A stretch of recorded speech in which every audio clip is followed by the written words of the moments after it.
Good afternoon, folks. The Vice President and I have some good news to report. And I'd like to make two key announcements today related to our COVID-19 vaccination effort.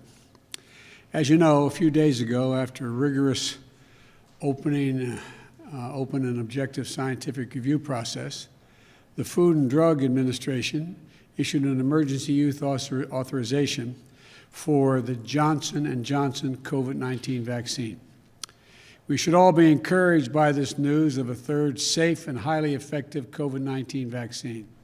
The more people who get vaccinated, the faster we're going to overcome this virus and get back to our loved ones, get our economy back on track, and start to move back to normal. But that's one of my first goals in office when I got in office, was to say that there will be 100 million vaccination shots administered in my first 100 days in office.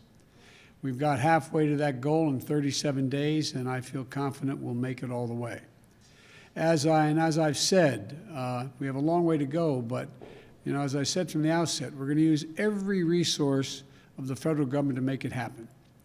Among the things I learned when I came in office was that Johnson & Johnson was behind in manufacturing and production.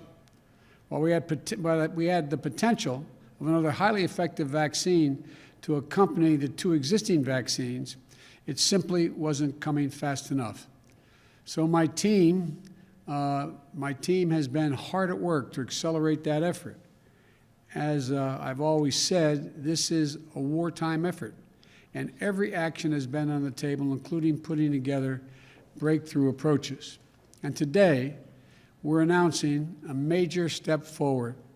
Two of the largest healthcare and pharmaceutical companies in the world that are usually competitors are working together on the vaccine. Johnson & Johnson and Merck will work together to expand the production of Johnson & Johnson's vaccine. This is the type of collaboration between companies we saw in World War II. We also invoked the Defense Production Act to equip 2 Merck facilities to the standards necessary to safely manufacture the J&J vaccine.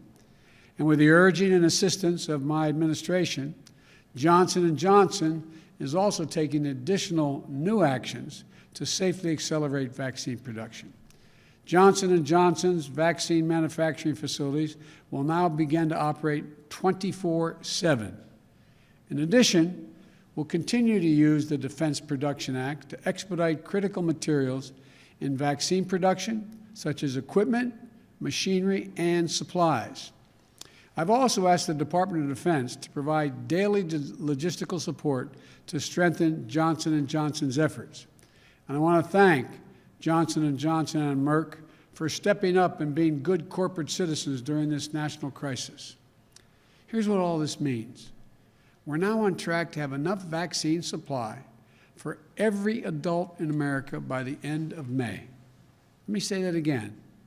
When we came into office, the prior administration had contracted for not nearly enough vaccine to cover adults in America. We rectified that. About 3 weeks ago, we were able to say that we'll have enough vaccine supply for adults by the end of July. And I'm pleased to announce today, as a consequence of the stepped-up process that I've ordered and just outlined, this country will have enough vaccine supply, I'll say it again, for every adult in America by the end of May. By the end of May.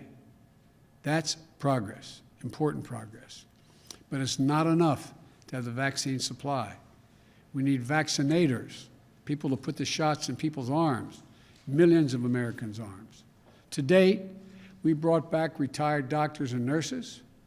We deployed more than 1,500 federal medical personnel you usually see during national disasters from the Federal Emergency Management Agency, FEMA, and the Commissioned Health Corps at the Department of Health and Human Services and the Defense Department, including the National Guard, with thousands more to come. We're also increasing the places where people can get vaccinated. We've sent millions of vaccines to over 7,000 pharmacies to make it easier for folks to get their COVID-19 vaccine shot like they would their flu shot. The federal government is also working with states to set up hundreds of mass vaccination centers in places like stadiums, community centers, parking lots that vaccinate thousands of people per day. My wife Jill and I just visited one in Houston last week. It's incredible. And with this increased production of 3 safe and effective vaccines, we have an opportunity to help address the urgent national need more quickly and getting our schools back open safely. Right now, an entire generation of young people is on the brink of being set back a year or more in their learning. You can ask millions of parents, they understand. We're already seeing rising mental health concerns due in part to isolation. Educational disparities that have always existed grow wider each day that our schools remain closed and remote learning isn't the same for every student, as you all know. Our educators are doing everything they can to protect and educate our students despite the lack of resources and as districts face budget crises that risk education jobs. Moms and dads are exiting the workforce in astonishing numbers in order to care for and manage the school experience for their children at home, hindering their own opportunities and further undermining the health of our economy. This is a national imperative that we get our kids back into the classroom safely and as soon as possible.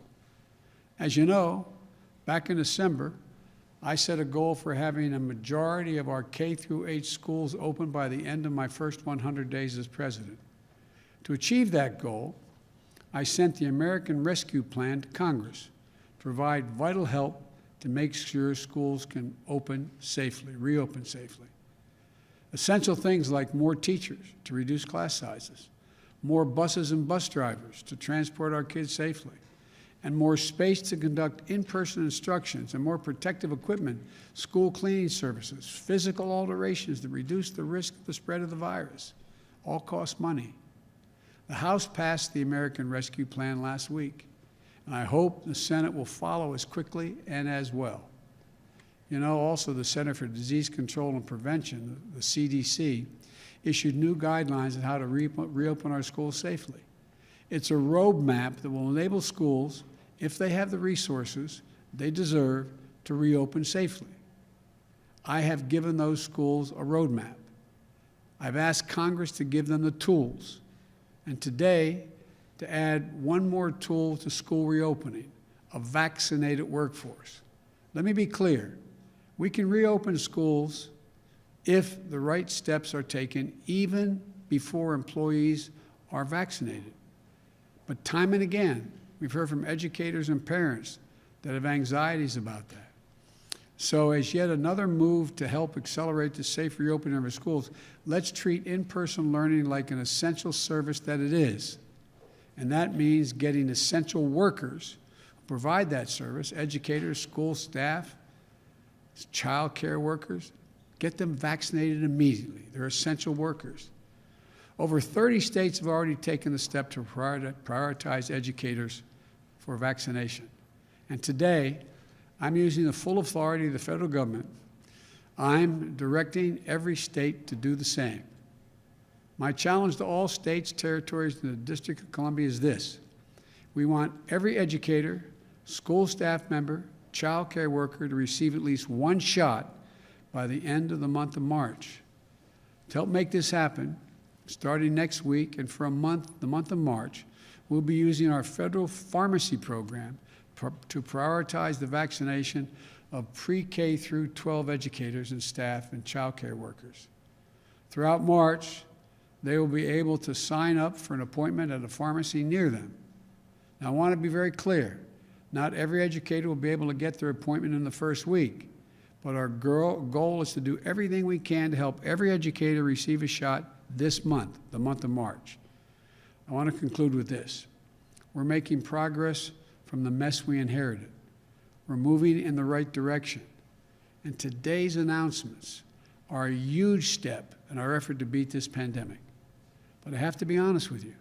This fight is far from over. I told you I'd be straight up with you from the beginning. As I said many times, things may get worse again as new variants spread and as we face setbacks like recent winter storms in the Midwest and South. But our administration will never take this public health threat lightly. Though we celebrate the news of a third vaccine, I urge all Americans, please keep washing your hands, stay socially distanced, wear masks, keep wearing them, get vaccinated when it's your turn. Now's not the time to let up. I've asked the country to wear masks for my first 100 days in office. Now's not the time to let our guard down. People's lives are at stake. We have already, and I carry this in my pocket, lost more, as of today, we've lost more than 511,839 Americans as of today. It's got to stop. We need the United States Senate to follow the House and pass the American Rescue Plan, because despite the optimism, without new resources, our entire effort will be set back. We need the resources of the American Rescue Plan, and we need it urgently. We need them expanding testing, ramp up vaccine distribution, fund FEMA and other federal vaccine efforts, and continue reimbursing states for their efforts. We need the resources to expand genomic sequencing, to stay ahead of emerging variants, find the protective gear, transportation, staffing, and other costs required for school and business to open safely. We need to fund it. The bottom line is we need the American Rescue Plan now. Now. There is light at the end of the tunnel, but we cannot let our guard down now or assure that victory is inevitable. We can't assume that. We must remain vigilant, act fast and aggressively, and look out for one another. That's how we're going to get ahead of this virus, get our economy going again, and get back to our loved ones. So thank you, and please, please, it's not over yet. Great news, but stay vigilant. May God bless you, and may God protect our troops. Thank you all very, very much. Mr. President, why is only 1% going vaccines? Why is only 1% going vaccines, sir? When do I think things are get back to normal? I've been cautioned not to give an answer to that because we don't know for sure. But my hope is by this time next year we're going to be back to normal before that, my hope. But again, it depends upon people continue to be smart and understand that we still can have significant losses. There's a lot we have to do. Thank you. Thanks, everyone.